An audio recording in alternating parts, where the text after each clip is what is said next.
সারা জীবন তো নিজের বাড়িতে প্লেটে করেই ডাইনিংয়ে বসে খেয়েছি, কিন্তু এভাবে বড় গামলাতে নিয়ে মনের মতো করে খাওয়াটা অন্যরকমের একটা স্বাদ। গ্রাম অঞ্চলে এই আয়োজনগুলো সত্যি অসাধারণ। প্রিয় দর্শক, আজ আপনাদেরকে দেখাবো আমাদের জামালপুরের ঐতিহ্যবাহী পিঠালি কিভাবে গ্রাম এলাকায় সবাই একসাথে বসে খায়, সেটাই আজ আপনাদের দেখাবো। চলুন ঘুরে দেখে আসি, কথা বলে আসি যারা এই আয়োজনে অংশ নিচ্ছে। দুহাত তোলে মহান আল্লাহ তাআলার কাছে প্রার্থনা করছেন মরহুমের রুহের আত্মার মাগফিরাতের জন্য। জামালপুর জেলার দেওয়ানগঞ্জ উপজেলার ডাংধরা ইউনিয়নের নিমাইমারি গ্রামে এই প্রার্থনার আয়োজন করেছে। সাধারণত জামালপুরের উত্তরাঞ্চলগুলোর মধ্যে কোনো মানুষ মারা গেলে বিশেষ প্রার্থনা ও দোয়ার জন্য এমন আয়োজন করে থাকে, যাকে আঞ্চলিক ভাষায় মজলিস বা খরচা বলা হয়।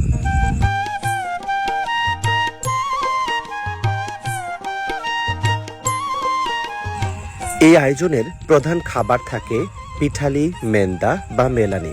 আঞ্চলিক ভাষায় এর ভিন্ন নাম রয়েছে, তবে আটার তৈরি এই সুস্বাদু মাংস দ্বারা তৈরি খাবারটির লোভ যে কেউ সামলাতে পারে না। জামালপুরের ঐতিহ্যবাহী এই খাবারটি সাদা ভাতের সাথে এমন আয়োজন বরাবরই হয়ে থাকে। প্রধানত মজলিস বা খরচা, এছাড়াও সুন্নতে খতনা বা পারিবারিক সামাজিক অনুষ্ঠানগুলোর মধ্যে এই গ্রাম অঞ্চলের মানুষ এমন আয়োজন করে থাকেন।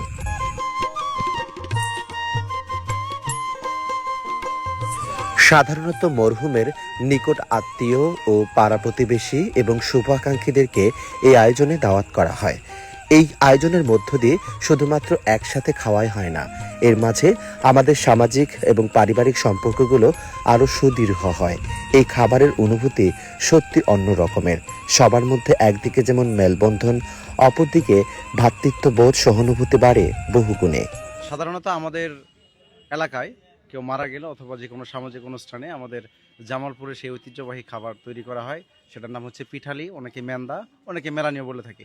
তো আজকের যে আয়োজনটা ছিল এটা অত্যন্ত চমৎকার ছিল আয়োজনটি, এবং যারা এখানে এসেছিলেন তারা খুব শান্তপূর্ণভাবে খাওয়া দাওয়া শেষ করে তারা চলে গেছে। আলহামদুলিল্লাহ, আমরা ফ্যামিলি সহ আসলাম, তো মোটামুটি আলহামদুলিল্লাহ সুন্দরভাবে খাওয়া দাওয়া করছি, ইনশাল্লাহ কোনো সমস্যা হয়নি। তো এরকম আয়োজন আমাদের অনেক ভালো লাগে আর কি। যিনি মারা গেছে তার জন্য আপনার কি থাকবে বলার? তার জন্য দোয়া করছি আল্লাহর কাছে, হ্যাঁ, তাকে যেন আল্লাহ পাক জান্নাত বেশি করে। হ্যাঁ, আমরা যারা দুনিয়ায় আছি জীবিত, আল্লাহ পাক যেন আমাদেরকে হেদায়েত নসিব করে। আল্লাহ জানি নামাজ বন্দীকে সবাইকে জানি পড়ার তৌফিক দেয়। আজকের যে আয়োজন করছে আমাদের উত্তর অঞ্চলে, এটা একটা ঐতিহ্যবাহী ব্যবস্থা। সেটা হলো কেউ মারা গেলে তার জন্য খাওয়া দাওয়ার ব্যবস্থা করে এবং দোয়া মাহফিল করে থাকেন। তো স্বতঃস্ফূর্তভাবে আমাদের এই অনুষ্ঠানগুলো হয়ে থাকে, এই জন্যে সবাইকে ধন্যবাদ। আলহামদুলিল্লাহ, অনেক ভালো, অনেক ভালো। যিনি যার আত্মার মাগফিরাতের জন্য এই আয়োজন করে, আল্লাহ যেন তাকে জান্নাতুল ফেরদাউস নসিব করে। আজকে আয়োজন আলহামদুলিল্লাহ খুব সুন্দর হয়েছে, তরকারিটাও খুব মজা হয়েছে।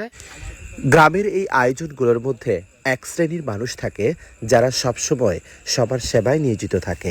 নিজ উদ্যোগে স্বেচ্ছায় সবাইকে খাবার পরিবেশন ও সার্বিক সহযোগিতা করে থাকেন।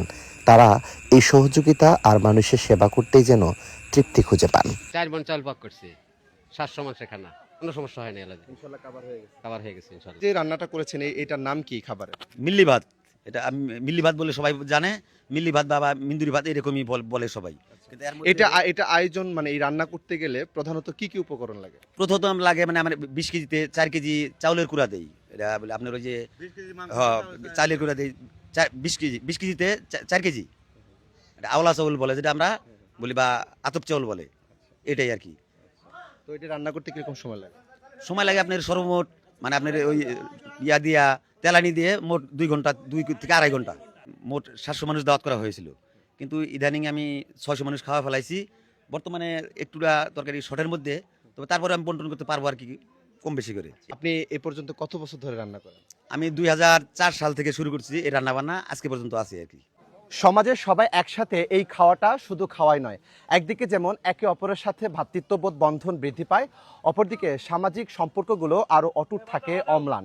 সাধারণত জামালপুরের এই উত্তরাঞ্চলে কোনো মানুষ মারা গেলে তার বিশেষ প্রার্থনা ও মোনাজাতের জন্য এমন আয়োজন করে থাকে গ্রামবাসী। ঐতিহ্যবাহী জামালপুরের এই পিঠালির আয়োজনটি সবার এখন মুখে মুখে। আশরাফ হাসান, হৃদয় বাংলা 24, দেওয়ানগঞ্জ, জামালপুর।